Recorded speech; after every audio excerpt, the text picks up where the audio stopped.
Hi, welcome to our channel of IGNOU audiobooks, Indira Gandhi National Open University, School of Vocational Education and Training, SOVET, Master's Degree Programs, Master of Arts, Entrepreneurship, MER, Semester 3, MER 009 Marketing Management, Block-1 Nature and Scope of Marketing, Unit-2 Marketing Environment 2.0 Objectives. After studying this unit, you should be able to state the meaning of marketing environment, both in terms of micro environment and macro environment.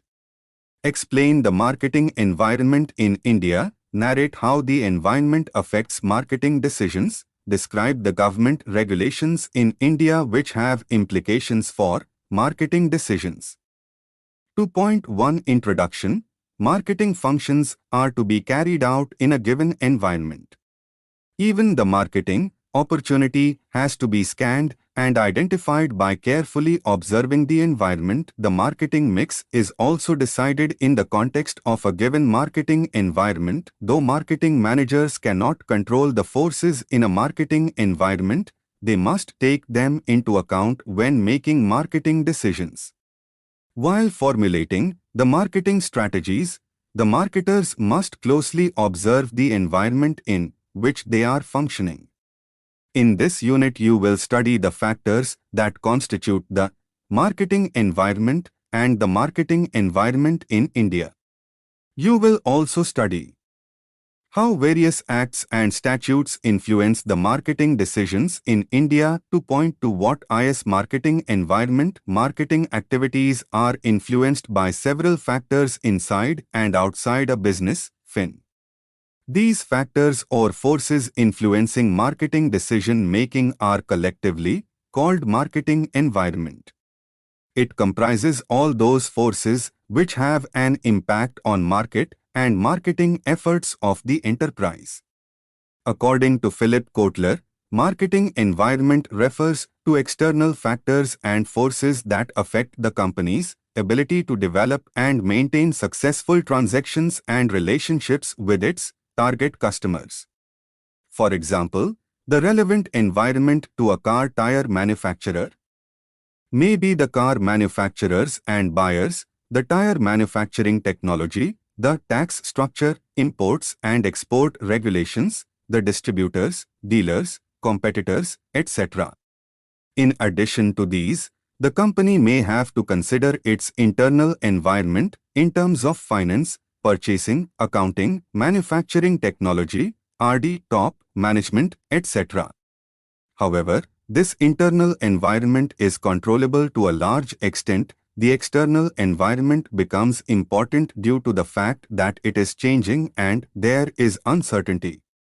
Most of these external environmental factors are uncontrollable. There is both a threat and opportunity in these changes. The external marketing environment may be broadly divided into two parts.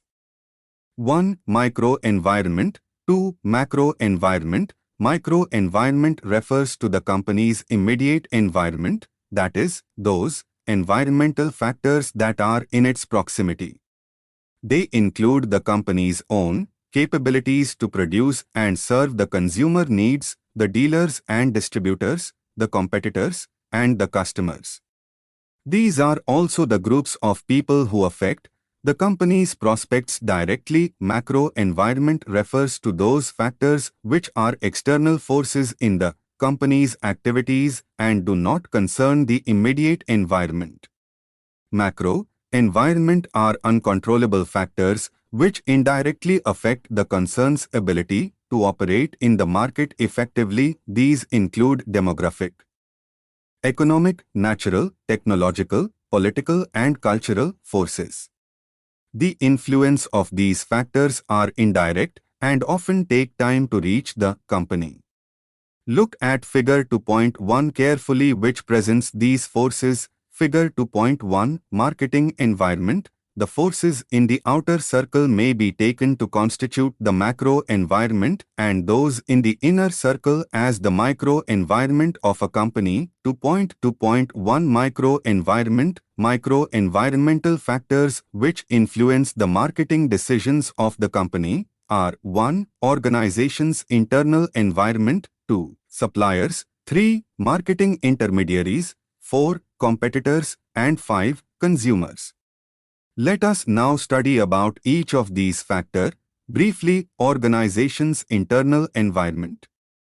Organization's financial, production, and human resource capabilities influence its marketing decisions to a large extent. For instance, while deciding about the sales targets, it is necessary to see whether the existing production facilities are enough to produce the additional quantities or not. If the existing facilities are not enough, and expansion to plant and machinery is required, it is necessary to think about financial capabilities. You may have a responsive research and development department to develop a new product. So also the production department may have its own facilities for producing the new product. It is also necessary to consider product. It is also necessary to consider how non-marketing departments in the organization cooperate with the marketing department. The top management may not agree with the views of the marketing department on the marketing strategies or their implementation.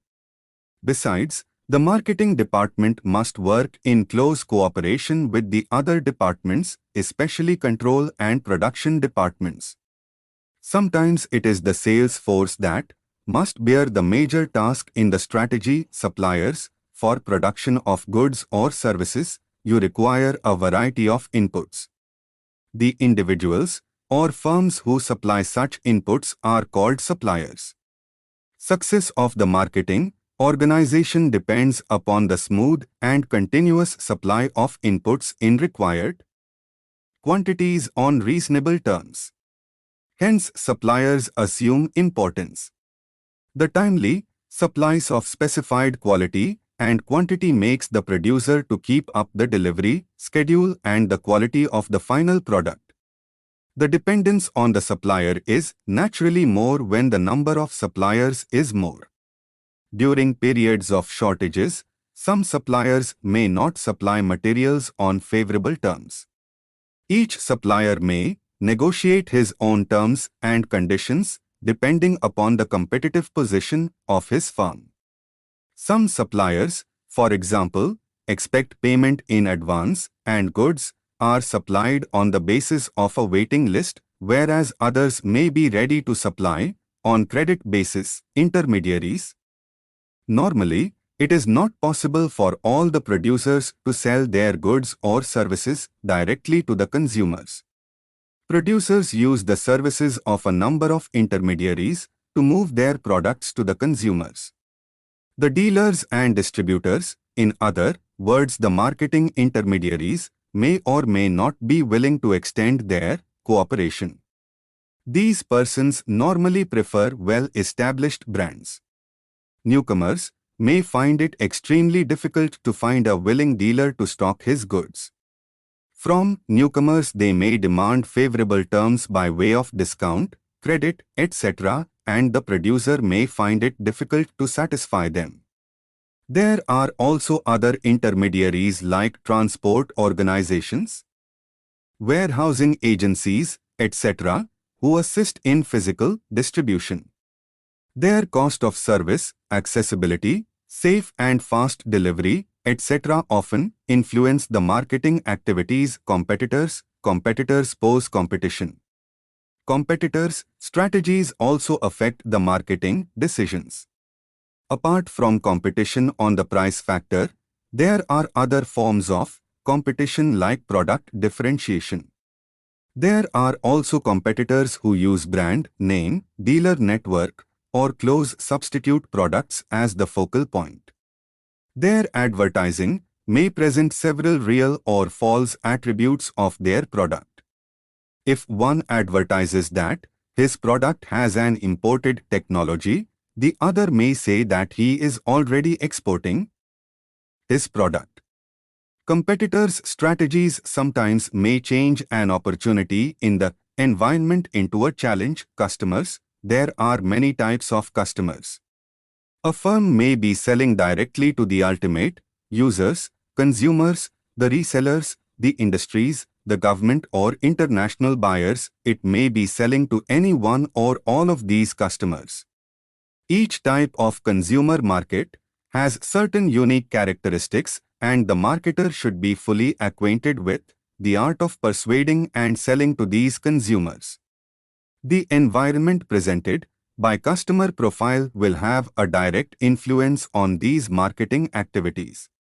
You will study in detail about consumer behavior in Unit 4. The population also contains the potential consumers of the company's product. It may not be easier to identify the persons who are likely to become the customers of a company. The goodwill built up by a company sometimes influences the consumers to become the loyal customers of a company. Companies generally try to build good public relations and create a favorable attitude among the people or groups of people. Government and consumer action groups are special categories with whom a negative attitude is to be avoided. Thus, the public also constitute an element in the environment. To point to macro environment. The macro-environmental factors that exert influence on an organization's marketing system are 1. Physical environment, 2. Technological environment, 3. Political and legal environment, 4. Economic environment, 5. Demographic environment, and 6. Social-cultural environment. Let us discuss about these factors in a little more detail. Physical environment, the Earth's natural renewable resources, e.g. forest, food products from agriculture, etc., and finite non-renewable resources, e.g. oil, coal, minerals, etc., weather, climatic conditions, land shapes and water resources are components of an environment which quite often change the level and type of resources available to a marketer for his production. For example, India does not have enough petroleum resources and imports petrol and other products. Recently, the Gulf War has drastically affected the supply of petrol and diesel in the country. This had lot of implications for the companies consuming petroproducts. Technological environment. Technology is shaping the destiny of the people. The revolution in computers, electronics, and communication in general may make one's production out of the tune with the current products and services. For example, printing technology like laser printing and desktop publishing has already made the labor-intensive typeset printing uneconomical. Digital printing is tremendously cutting down the cost of large print jobs. New printing has gone a notch higher. 3D printing is being used in the clothing industry. Political and legal environment. Political changes bring in new policies and laws relevant to industry. Government regulation continues with different intensities, and the law and the rules framed thereunder are becoming complex. Many areas of business are brought under one law or the other, and the marketer cannot escape from the influence of these laws.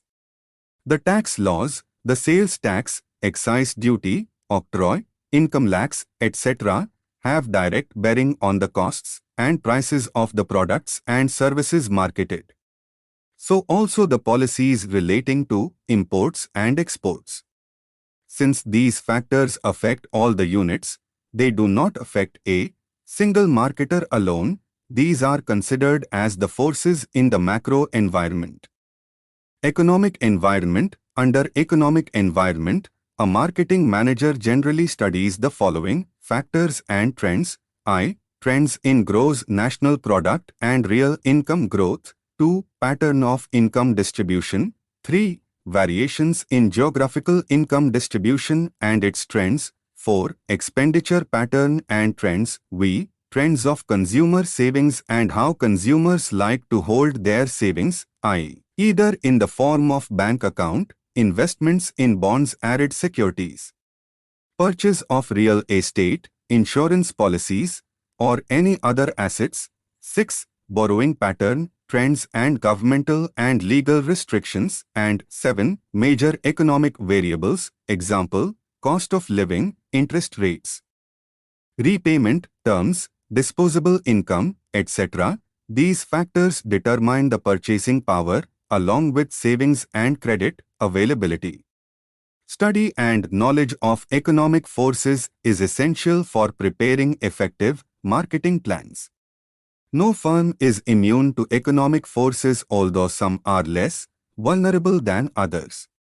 Anticipation of future economic conditions will enable the firm to devise appropriate marketing strategies. Marketing organizations are susceptible to economic conditions, both directly and through the medium of marketplace.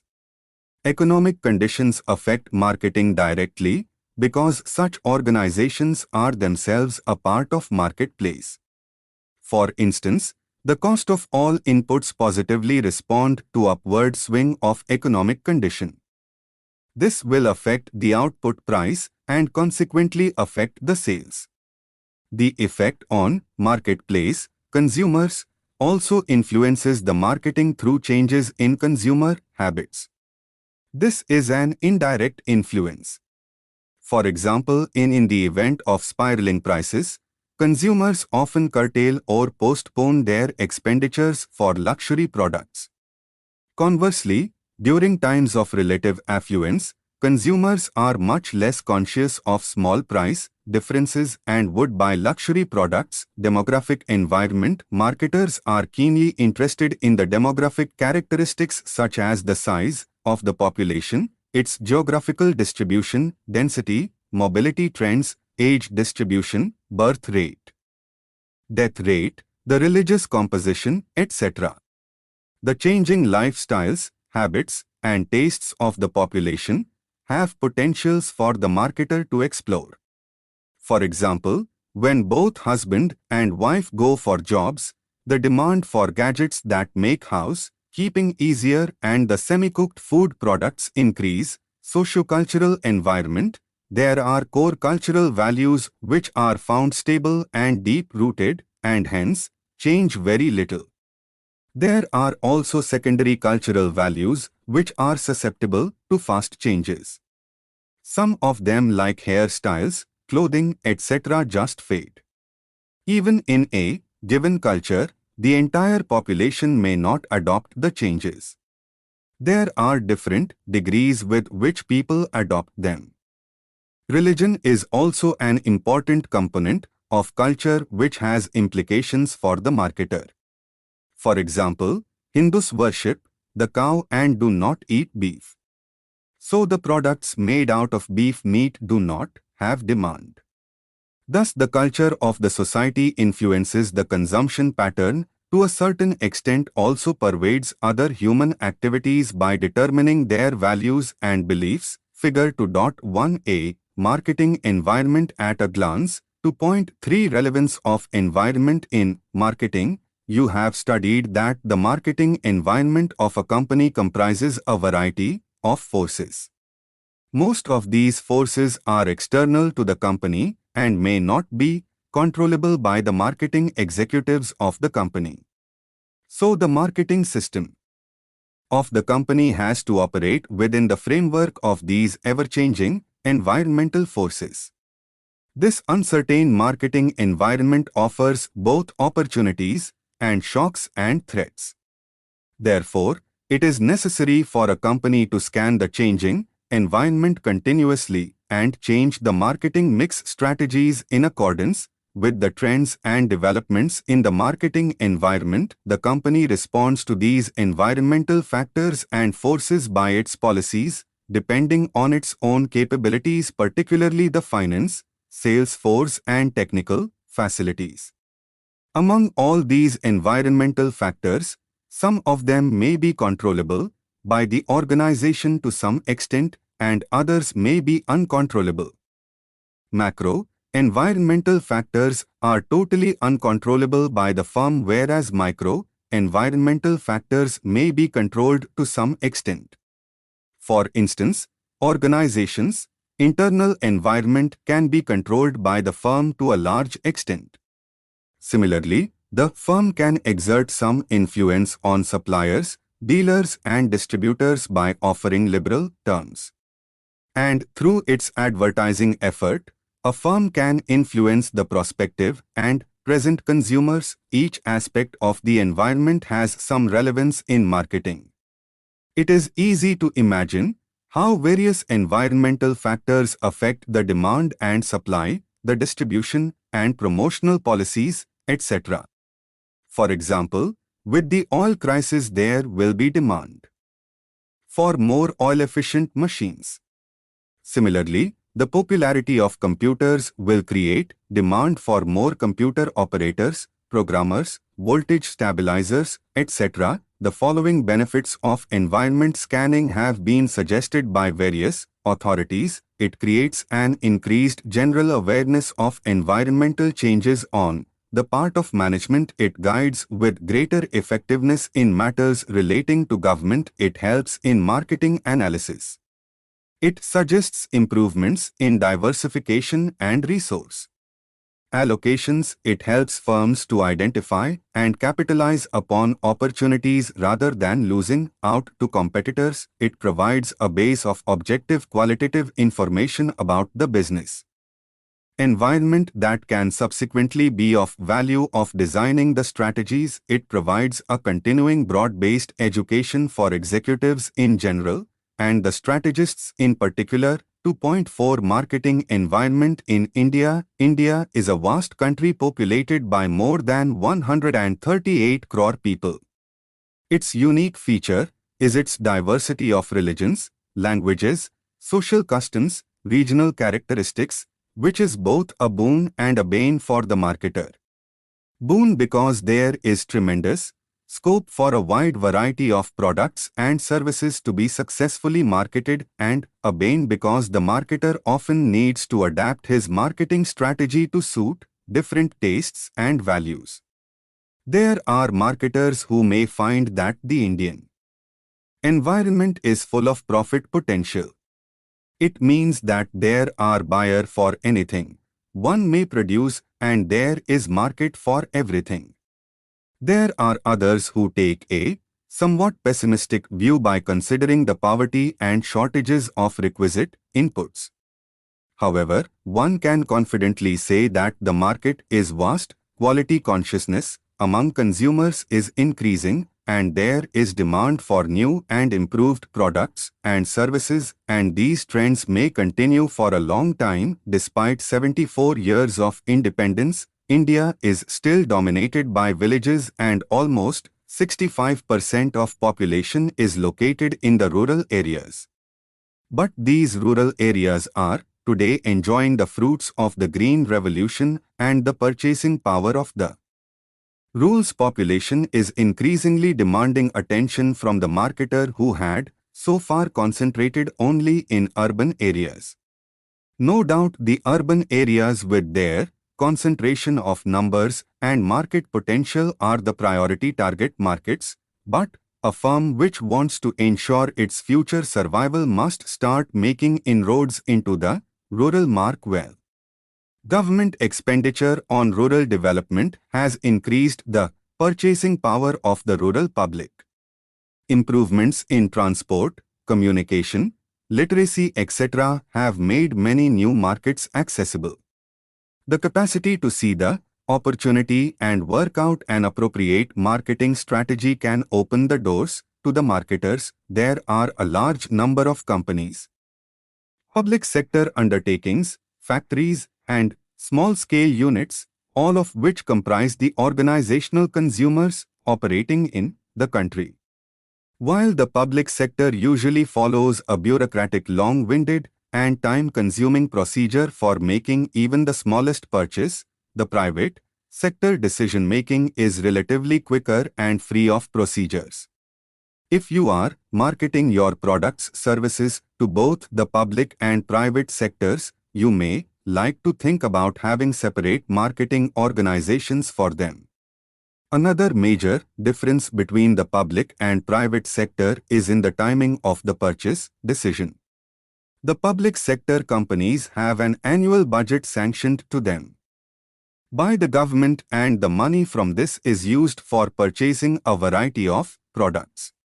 The public sector units feel compelled to use the entire budget amount because if they do not, they run the risk of having a reduced budget in the subsequent years. You would find a flurry of purchases during the quarter preceding March, when the financial year ends. So if the public sector companies are your major consumers, you should bear the timing factor in mind. In case of private sector companies, you would generally not find such a peaking of purchases in any particular month of the year unless it is linked to seasonality of production or sales. 2.5 Government regulations affecting marketing. A number of laws affecting business have become operational over the years. The important ones affecting marketing are listed below. 1. The Indian Contract Act 1872. 2. The Indian Sale of Goods Act 1930. 3. The Industries Development and Regulation Act 1951. 4. The Prevention of Food Adulteration Act 1954. 5. The Drugs and Magic Remedies Objectionable Advertisement Act 1954. 6. The Essential Commodities Act 1955. 7. The Companies Act 1956. 8. The Trademarks Act 1999. 9. The Monopolies and Restrictive Trade Practices Act 1969. MRTP Act 10. The Patents Competition Act 1970. 11. The Standards of Weights and Measures Act 1976. 12. The Consumer Protection Act 1986. 13. The Environment Protection Act 1986. 14. The Bureau of Indian Standards Act 1986. 15. The Agricultural Produce Grading and Marketing Act (AGMARC) 1937. Some of the legislations mentioned above apply to every undertaking, irrespective of the nature of the product sold or the service provided by it, like the Indian Contract Act, the Sale of Goods Act, the Companies Act, the Trademarks Act and the Standards of Weights and Measures Act. As against this, there are certain legislations listed above which seek to regulate certain decisions of the undertakings engaged in the specific industries. These include the Industries Development Regulation Act 1951, the Drugs and Magic Remedies Objectionable Advertisement Act 1954, the Prevention of Food Adulteration Act 1954, the Essential Commodities Act 1955. It would be too much to expect a marketer to know all about the various acts listed above. But nevertheless, it is essential for you to have a good working knowledge of the major laws protecting competition, consumers and the larger interest of society. Such an understanding would help you to examine the legal implications of your decisions. The main reasons for government control can be summarized as follows: protecting the welfare of individuals and promoting higher standards of public health, general well-being, safety, etc., maintaining equality of opportunity for all persons irrespective of sex, nationality, race or religion, restraining business from engaging in practices harmful to the interests of the public, like making false and misleading statements about a product or service, manipulating prices for personal gains, failing to support warranties, etc., protecting small firms from the threats of unfair competition by big firms, preventing unfair practices resulting from mergers or other forms of combinations like price fixing, conserving national resources especially forests, fuels, water, energy, etc., preventing pollution of the environment, preventing concentration of economic power and industrial wealth, encouraging widely dispersed industrial growth and the growth of small-scale industries, protecting the economy from dominance by foreign inventors and helping save the valuable foreign exchange resources. Let us now briefly discuss about the acts listed above: the Indian Contract Act 1872, regulates the economic and commercial relations of citizens. The scope of this Act extends to all such decisions which involve the formation and execution of a contract. The essentials of a valid contract are specified and examined in detail. A contract is an agreement enforceable at law between two or more persons by which rights are acquired by one or more to act or forbearances on the part of the other or others. The Act also specifies provisions for the creation of an agency and the rights and duties of a principal and an agent. Sales of Goods Act, 1930, governs the transactions of sale and purchase. A contract of sale of goods is defined as a contract whereby the property in goods is transferred or agreed to be transferred by the seller to the buyer for a price. The Act also lays down rules about passing of property in goods, the rights and duties of the buyer and seller, rules regarding the delivery of goods as well as the rights of the unpaid seller. The Industries Development Regulation Act, 1951. It is through this Act that the industrial licensing system operates. In effect, it empowers the government to license or permit new investment, expansion of licensed units, production of new articles, change of location by the licensed units, and also to investigate the affairs of licensed units in certain cases and to take over the management thereof, if conditions so warrant. The objectives behind these powers are, of course, development and regulation of important industries involving fairly large investments which have an all-India importance. It is in the actual implementation of these objectives that the relevant aspects of the industrial policy are expected to be fulfilled. Industrial licensing is a form of direct state intervention in the market to overrule its forces. The underlying assumption here is that the government is the best judge about the priorities from the national point of view and also that it can do the allocation in a better and socially optimal way. It must, however, be understood that there are economic costs involved in the measures of control and the benefits that are expected to accrue at least equal to or more than the costs involved. Prevention of Food Adulteration Act, 1954, prohibits the publication or issue of advertisement tending to cause harm to the ignorant consumer by consuming certain food articles. It also ensures purity in the articles of food, drugs and magic remedies.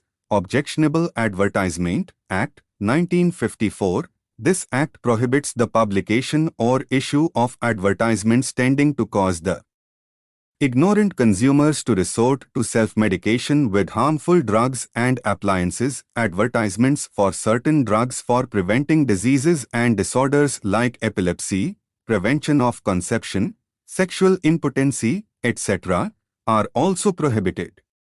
The Act also prohibits advertisements making false claims for the Drugs Essential Commodities Act, 1955. This Act provides for the control of production, supply and distribution in certain commodities declared as essential under Section 2A of the Act in the public interest. Under Section 3A of this Act, the government can fix the price of such a commodity. Companies Act, 1956. It is a piece of legislation which has far-reaching effects on business by regulation of the organization and functioning of companies.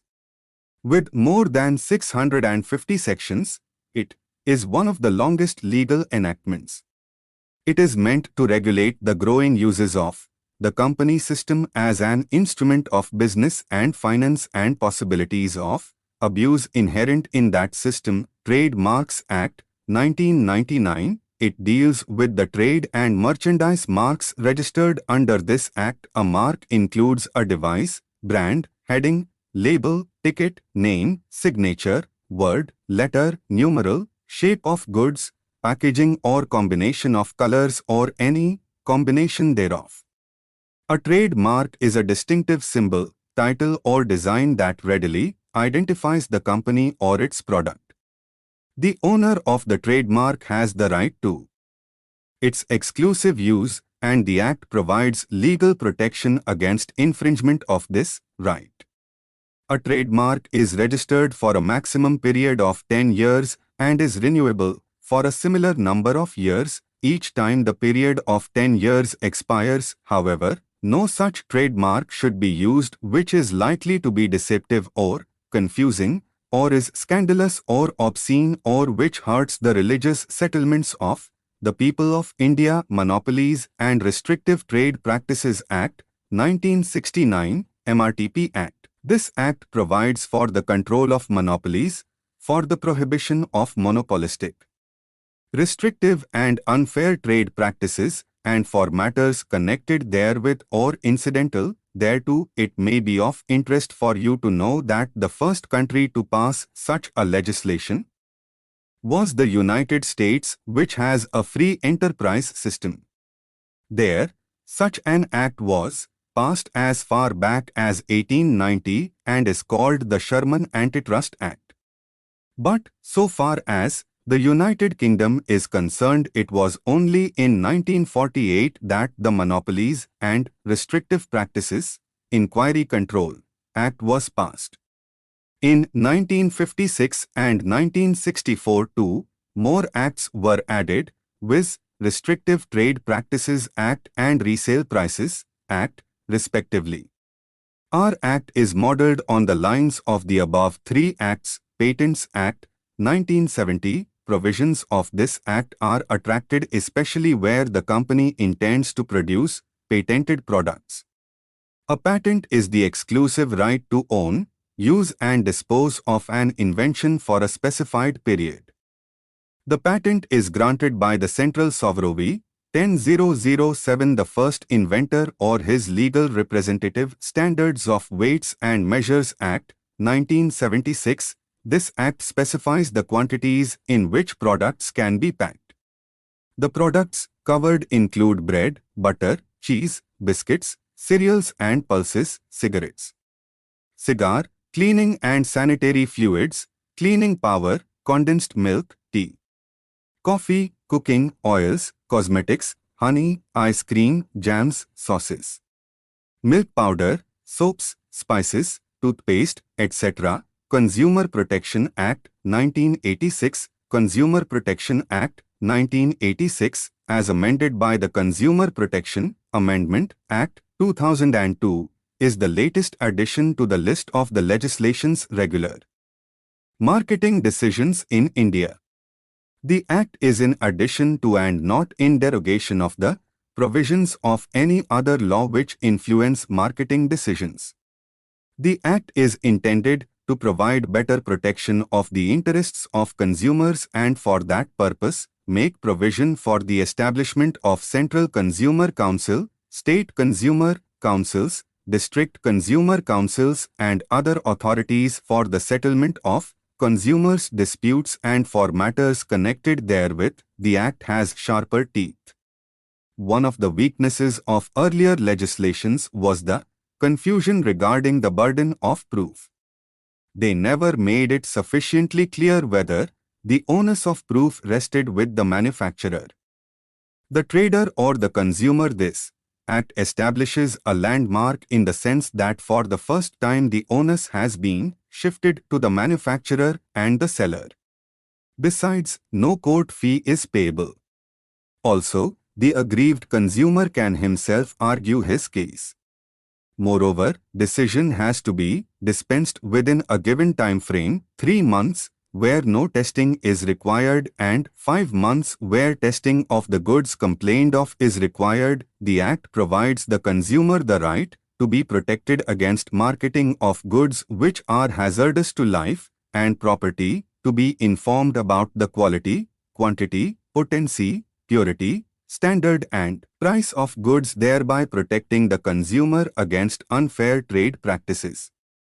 To be assured, wherever possible, access to a variety of goods at competitive prices, to be heard and to be assured that consumers' interest will receive due consideration at appropriate forums, to seek redressal against unfair trade practices and unscrupulous exploitation, O consumers, to consumer education, these objects are sought to be promoted and protected by the Consumer Protection Councils established at the central, state and district levels to provide speedy and simple redressal to consumer disputes. A quasi-judicial machinery, special courts, has been set up at the district, state and central levels. Or these special courts, quasi-judicial bodies observe the principles of natural justice and have been empowered to give reliefs of a specific nature and to award, wherever appropriate, compensation to consumers.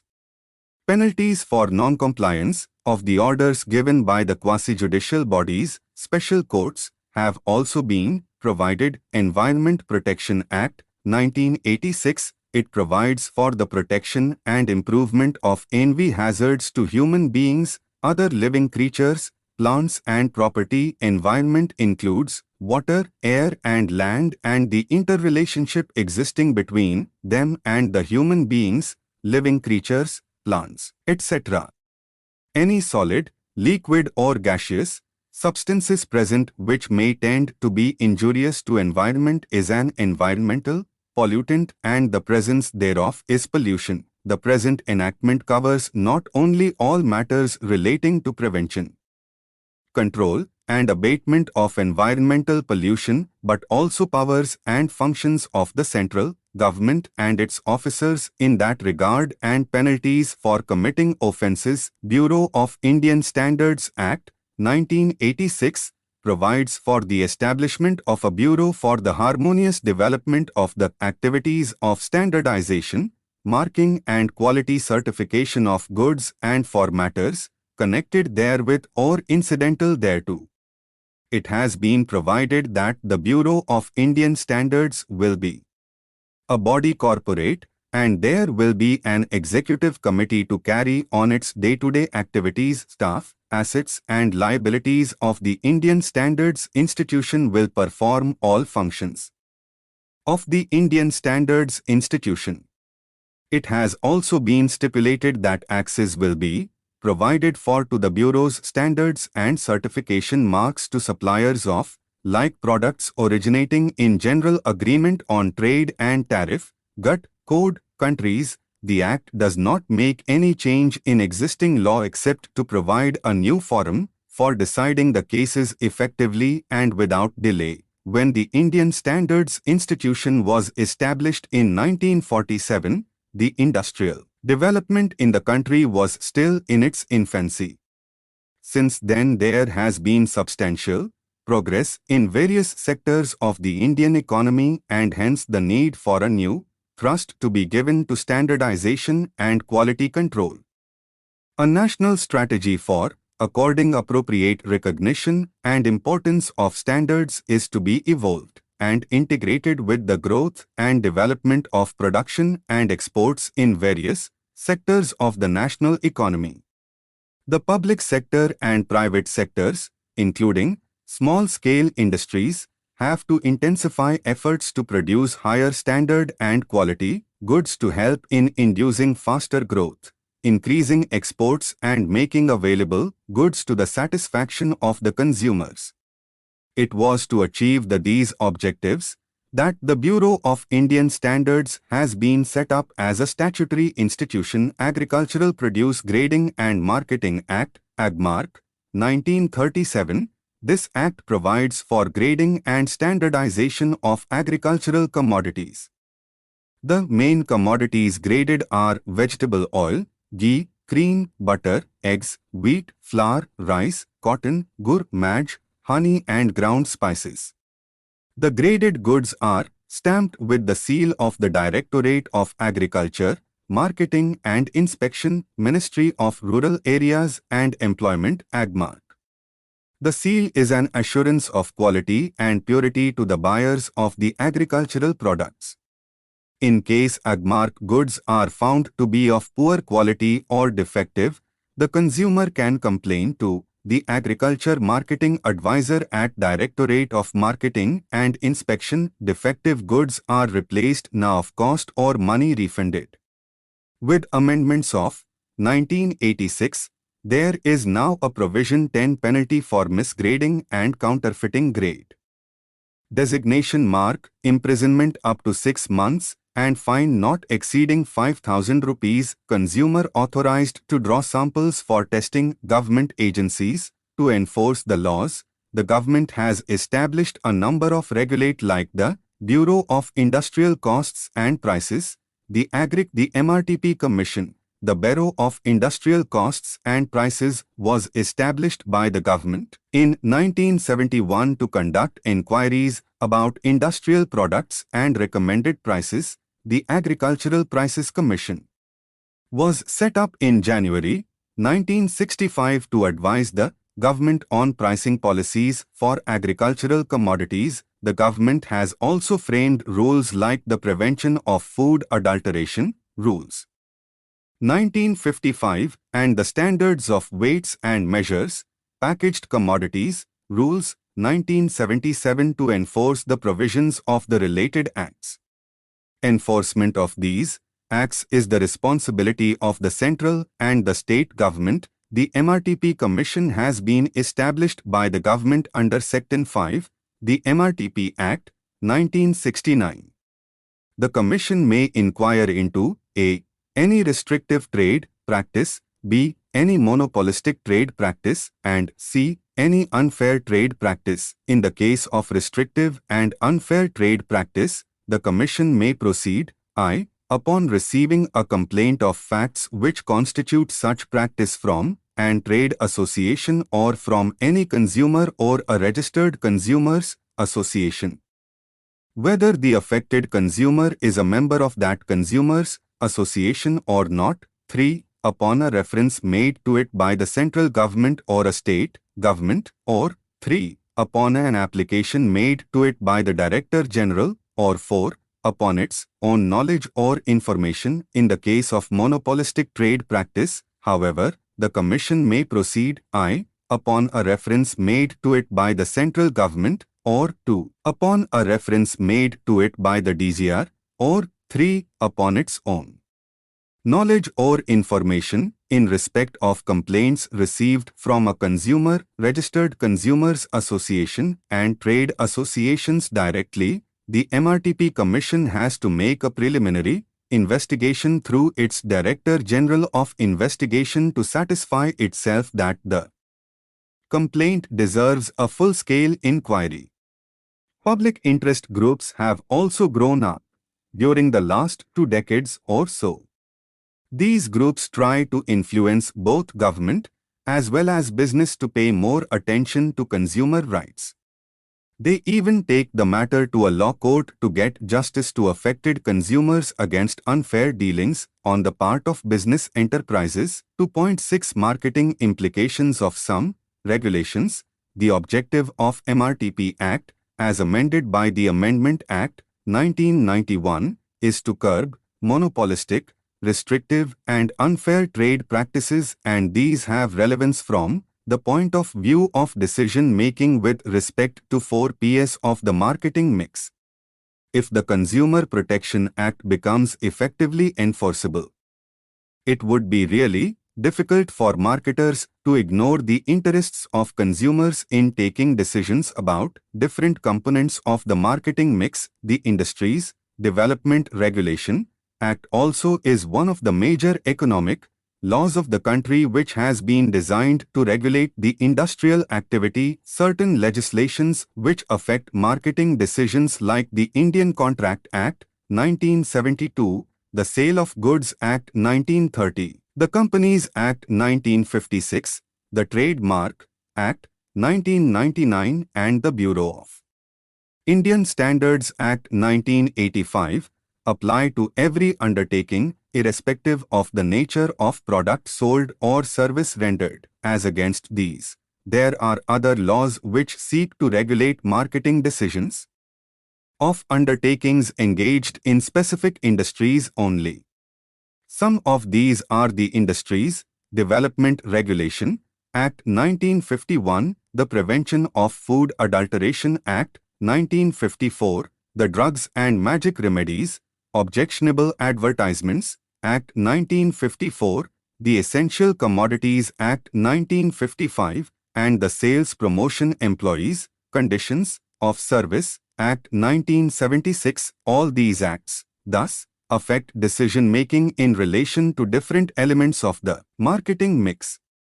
The following are some examples to illustrate these. In the area of the product, the government control may affect decision-making with regard to product line expansion, product quality and safety, provision of adequate and efficient services. Packaging, labeling and branding, sizes and shapes of packages, information to be given on the wrapper or container, claims with regard to sponsorship, performance, characteristics, etc., warranty or guarantee provisions and the after-sales service, the decisions that may get affected in the context of regulation of pricing practices by the government may concern collusive price-fixing agreements, resale price, maintenance and agreements for price control to eliminate competition or competitors and also excessive, deceptive, bargain or bait pricing. So far as advertising, sales, promotion and personal selling is concerned, the government tries to regulate activities like false, misleading and deceptive advertising, bait advertising and price contests, and other sales promotion devices. The other decision areas concern the use of deceptive or confusing trademarks, use of advertisements to cause the ignorant consumer to resort to self-medication with harmful drugs and appliances and regulation of the service conditions of sale personnel of pharmaceutical and other industries that may be covered. The main aspects in relation to which the government tries to exercise control in respect of channels and distribution decisions relate to restrictive and unfair trade practices like hoarding and cornering of goods, refusal to sell goods or provide services, etc., and arrangements like sole selling agency agreements, tie-up sales, boycott, exclusive dealing, territorial restrictions, full enforcing, resale price maintenance, etc. The marketer must ensure that his decision in all these fields conform to the relevant provisions of the various acts. 2.7 Summary. Marketing system of every business organization is influenced by a large number of uncontrollable factors that surround the company. A company's marketing environment consists of the actors and forces outside the marketing that affect marketing management's ability to develop and maintain successful transactions with its target consumers. These environmental factors may be classified as micro-environment and macro-environment. Micro-environment refers the company's immediate environment, that is those environmental factors that are in its closer circle. They include the company's own capabilities to produce and serve the consumer needs, the dealers and distributors, the competitors, and the customers. These are also the groups of people who affect the company's prospects directly. The macro environment consists of larger societal forces, which may be placed in an outer circle. These include demographic, economic, natural, technological, political, and cultural forces. The influence of these forces are indirect and often take time to reach the company. Macro-environmental factors are totally uncontrollable by the firm, whereas micro-environmental factors may be controlled to some extent. It is necessary for the company to scan the ever-changing environment continuously and adopt marketing mix strategies in accordance with the trends and developments in the marketing environment. A number of laws affecting business have become operational over the years in India. Some of the legislations apply to every undertaking, irrespective of the nature of the product sold or the service provided by it, like the Contract Act, the Sale of Goods Act, the Companies Act, the Trademarks Act, and the Legal Metrology Act. The Competition Act, any act of government relatable to sovereign functions, including the activities carried on by departments of central government dealing with the security, atomic energy, currency, defense, and space. As against this, there are certain legislations which seek to regulate certain decisions of undertakings engaged in the specific industries. These include the Industries, Development and Regulation Act 1951, the Drugs and Magic Remedies, Objectionable Advertisements Act 1954, the Essential Commodities Act, Amendment 2020, and the Food and Safety and Standard Act 2006. Thank you. Subscribe to our channel for more updates, and we will see you with the next chapter.